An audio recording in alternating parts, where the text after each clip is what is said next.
That's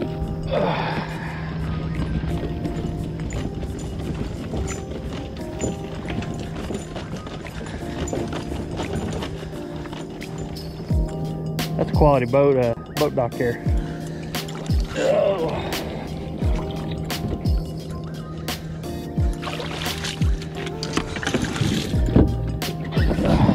So, good morning. It's a beautiful morning. Like, this is absolutely gorgeous East Tennessee morning. Couldn't ask for really anything prettier than what we got going on right now. But yeah, here we are, brand new spot. I've never been here before, never fished any of this, but it's a little spot I found on Google Earth. Found a little public boat ramp using the OnX app is actually what I use to help me find public land, public access stuff. Not sponsored, but I do use their app, really good app. And just found this little itty bitty kind of trashed out ramp, and we've dropped the kayak in here. We're gonna see what we can get done today. I have no expectations. I brought a couple crankbaits, brought a spinnerbait, brought a flipping jig and a wacky rig, and yeah, that's about it. We're gonna see what we can get done. I'm gonna start this morning with my signature series Alex Road Fishing square bill from Monster Bass in the magic shad color, and we are going to see if we can catch us some bass. So yeah, pitter patter, let's get at her. Well, guys, literally I just said we're gonna keep going down this riprap here and see if there's one here, and when I said that, I hit my camera so that I could have that part saved, and this little dude bit. Come here and stop, come here and stop. Well, there's number one of the day. Not a big one, but a little fish. Thank you, buddy.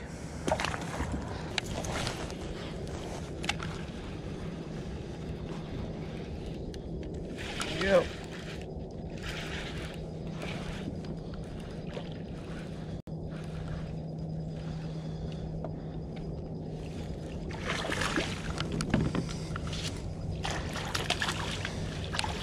Little bitty. Thought that fish was bigger than that, but hey, another one on a square bill. All right, there's number two. Not a big one, but another one on the hammerhead. Freaking awesome. Magic shad at that too. This is a different kind of bite, that's for sure. I'm making like multiple casts and kind of running back through the same areas over and over and over again. I guess it's because this water's a little bit muddy, but this magic shad does a really good job of standing out in that muddy water. So yeah, I mean, heck, you can't complain. 3 bites in, I mean, what have I been here, 5 minutes?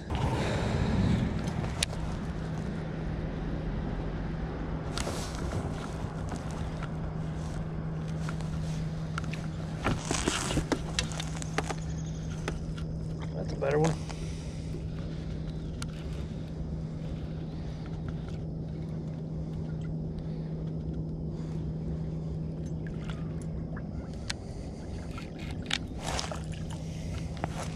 There you go.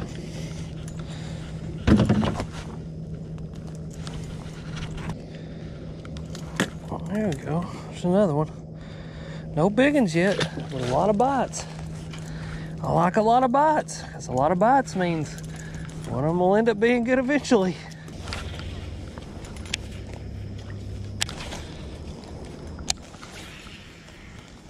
All right, guys, so I'm gonna make a move. The area that I'm in, I think that riprap was as successful as it was this morning. So it was hard cover with deep water next to it, which allowed those bass to sit there, to school up and to feed on bait. It was also a choke point where the current that's coming out of this creek choked down under that bridge. So you had current, you had hard cover, rock bottom composition, and I think those fish were sitting there because of that. So where I'm at right now, what I'm starting to notice is that about everything that I'm in is about that deep. And so I think I'm going to have to find more hard cover near deeper water. So looked at the map, it looks like if I go out of this creek, I'll be in like the main river channel. So we're gonna go ahead on the main river channel and explore around a little bit and see if there are any more creeks or anything like this that come off, or bridges or anything where there's hard cover with deeper water where those fish can sit on and hang out. But we'll definitely come back to that bridge. I mean, obviously we got to come back to that bridge before we leave, so let that bridge rest for a little while and come back and maybe they'll reload.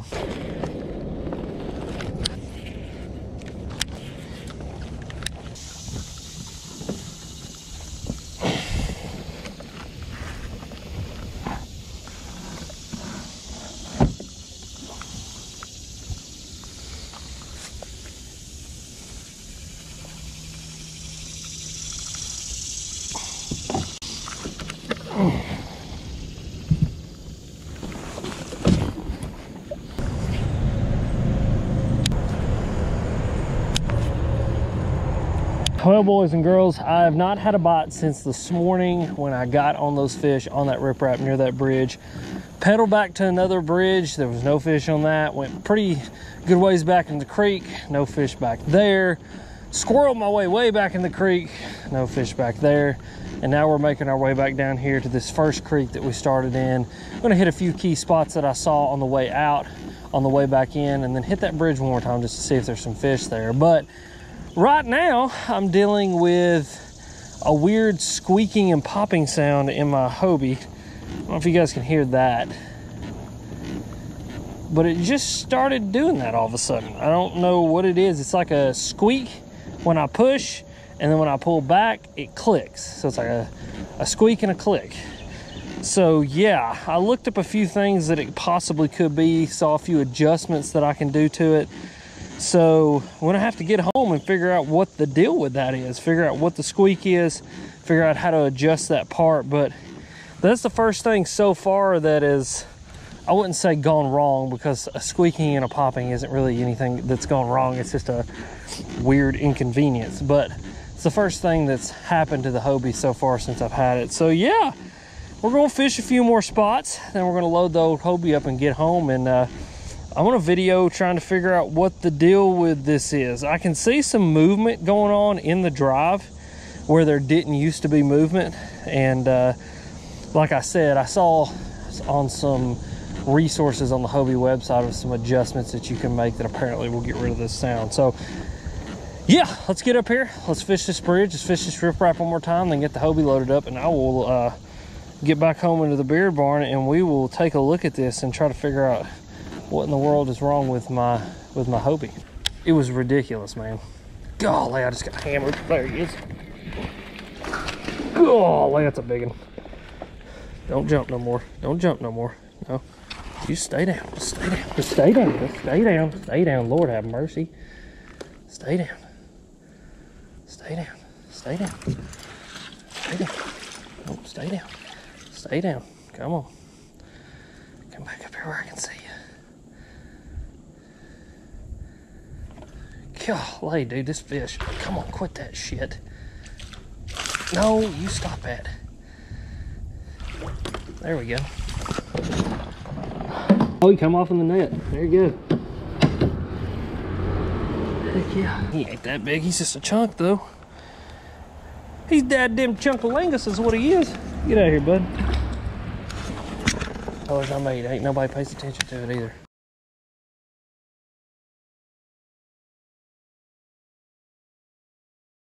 Come on, baby, eat that thing. The other colors won't be here until November. There we go. There we go. Nope, nope, nope, nope, nope, nope, nope, nope, nope, nope, nope, nope. What have I got here? I don't think that's a bass. That hurts a big one. Oh, that's a big one. That's what that is. Come on, stay pinned there, buddy. Thought you were a freaking drum.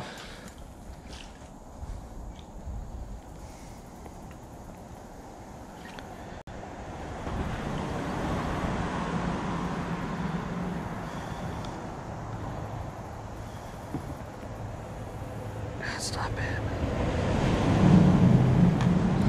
Stop it, stop it, stop it, stop it, stop it. Ain't no use in that. Ain't no use in that, stop it. Oh God, trying to land a freaking fish in this kayak is like trying. Whew. There we go. Getting that net. There you go, buddy. That's a good one right there. Heck yeah. Benjamin, you're a good luck charm, buddy. I mean, he ain't a giant, but he's better than anything I've caught all day. Probably a 2-pounder. Heck yeah. Old Benjamin Nowak, good luck charm. All you gotta do is get him on the phone. He's got that northern luck. He's a chunk.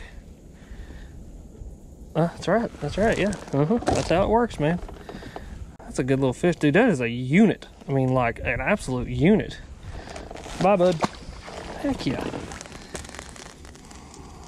Bye, buddy. Hope you find your dad. So here we are. We have made it back to the beer barn. First things first is the Mirage Drive. I figured out what was wrong with it really quick. Hobie has some really good resources on their website as far as like video tutorials on how to fix and or repair about anything that has to do with their kayak. So went on there, went and found a forum, typed in the exact thing that I was looking for, and it came up really quick. They said first thing I needed to do was look on the bottom of my drive. So on the bottom of my drive here, when the fins are completely apart like this, there's a little hole right here. Inside of that hole, there's a small screw that receives a 5/32 Allen wrench. I stuck my Allen wrench down in there. They said hand tighten it until it is hard for you to turn and starts to like hurt your fingers. So I did that on there, and the squeaking has gone away. So yeah, there you go. Fix the problem. I mean, that was pretty super simple. Essentially what that is it's a part that is designed to loosen over time to avoid damaging any internal like parts on the Mirage Drive. So there's a bunch of cables and different little gears and things inside your Mirage Drive that move, obviously, when you work your Mirage Drive. And so they have designed it where it'll loosen up over time, and when it starts squeaking like that, all you gotta do is tighten those parts back up, and it just keeps those wear parts inside of your Hobie Drive from wearing out too quickly and from breaking. Now, one thing I do need to do that I've not done in a while with my drive is to lube everything up. You gotta lube these things up every now and again, and I know people who don't. I mean, you don't have to. I know people who don't. I do, just to keep it good and oiled up and moving and grooving like it should. So I use this stuff right here. It's called Tetragun. Tetragun grease. I actually got it from the dealership that I bought my Hobie from. They said this was the best stuff that they had for the different parts on the Hobie that need to be geared up. But essentially what I put the lubrication on is the idler pulley here, as well as the idler pulley cable. I also put it on the 360 teeth itself. And those two things are really the two things that are exposed the most and move the most. And those are the things that are going to wear out. I mean, you guys can probably see there a little bit of wear already on that cable just from use. Now, this cable should last, theoretically, for as long as the kayak lasts. But it's still good to grease everything up and make sure everything is moving and grooving like it should. So yeah, I take my grease and I put a drop right onto the pulley. So the pulley, I put a drop on each side of the pulley, just like that, right in the center. And then I simply take that bad boy, move it back and forth, and get that grease all over that cable, all over that pulley, right where it should be. And then I will take some of that grease and put it on my finger, which this can be nasty, slick and stuff, but then I just rub it all along that gear, and you can turn the 360 gear with your hand, and you should be able to turn your 360 gear with your hand very easily, and essentially just rub that stuff all over there. Usually 2 daubs about the size of a pea will get it done, and I just make sure everything's just moving right, you know what I mean? Make sure everything's geared up right, moving right. This stuff is water resistant, so it won't wash off once you put the drive into the water, so you don't have to worry about that. And I do that once about, I don't know, every 4 or 5 trips, and keep this bad boy lubed up and ready to go. So yeah, simple fix on that.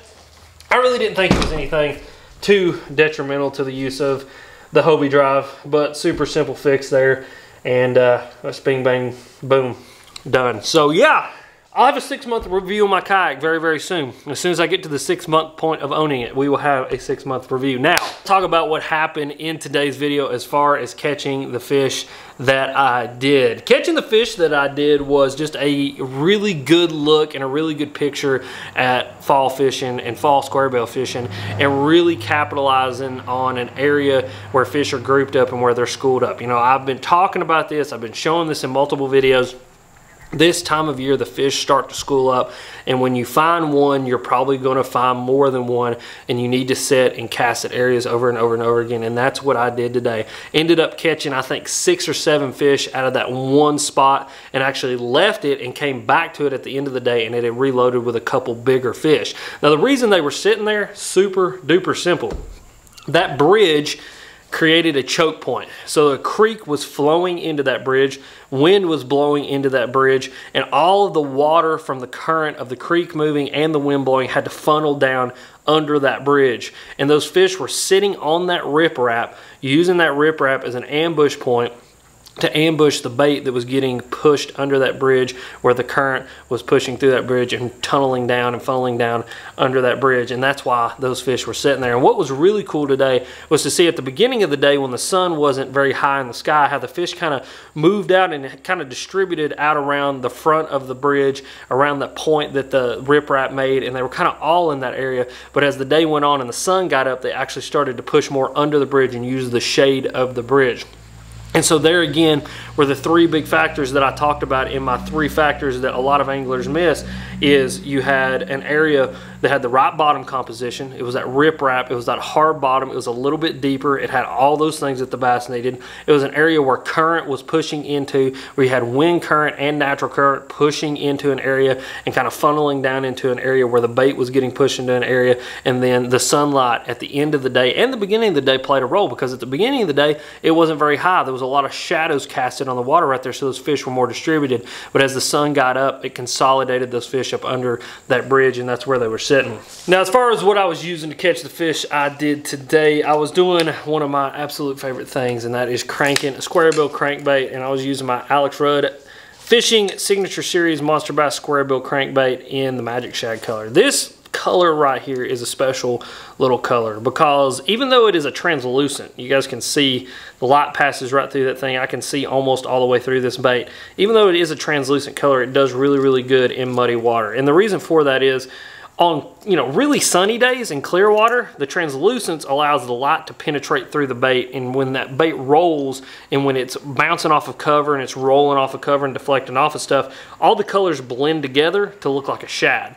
Now, on dirtier water conditions and on cloudier days, the light doesn't pass through the bait, but instead it absorbs a lot of that light and it creates a really good profile in the water. And today that was everything. It was a good profile and a good contrast, because all the bait that the bass spit up that I was catching was literally the exact size of the body of this square bill. And so that Magic Shad color in that dirtier water did a really good job of absorbing a lot of that light, creating a really good profile, doing a really good job of contrasting the water, as well as hitting the size of the bait that those bass were eating.